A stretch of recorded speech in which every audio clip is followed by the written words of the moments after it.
Java e 12 e Superligës së voleybollit për femra dhe meshkuj solli në program 2 përballje të klasikës së këtij sporti. Vllaznia Tirana. Ndeshjet u zhvilluan në Pallatin e Sporteve Qazim Dervishi në Shkodër, ku dueli i parë ishte ai femrave. Pas një pauze për shkak të finaleve të kupës, skuadra drejtuar nga Dorian Tafa kërkonte të rikthehej tek rezultatet pozitive dhe të merrte një fitore në shtëpi edhe për shkak se pozitat në klasifikim nuk janë të favorshme. Përtej përpjekjeve të vajzave shkodrane, vllaznia nuk arriti të fitojë asnjë set. Të parën e humbi 18-25, ndërsa në 2 setet e tjera, Tirana fitoi me epërsi 19-25.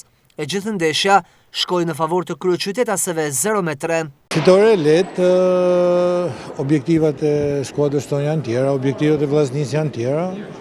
Një ndeshje që ne vinim mas 2 humjeve në Kupë Gjergj Kastreut edhe në Kupën e Shqipërisë, dhe kjo fitore u donte për me rriti çik moralin e ekipit. Kena bo një blerje 3, presim t'i nganohet, shpresojmë t'i nganohet me grupin, sepse shumë shpejt fillon play-offi dhe aty është gjithë puna e një vitit.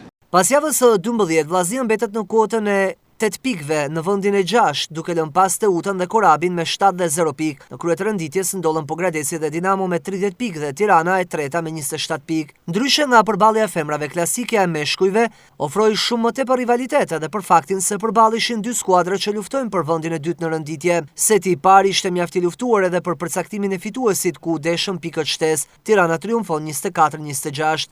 Rivalitet dhe emocione ka edhe në setin e dytë, me vllaznin që arrin ta fitojë 37-35.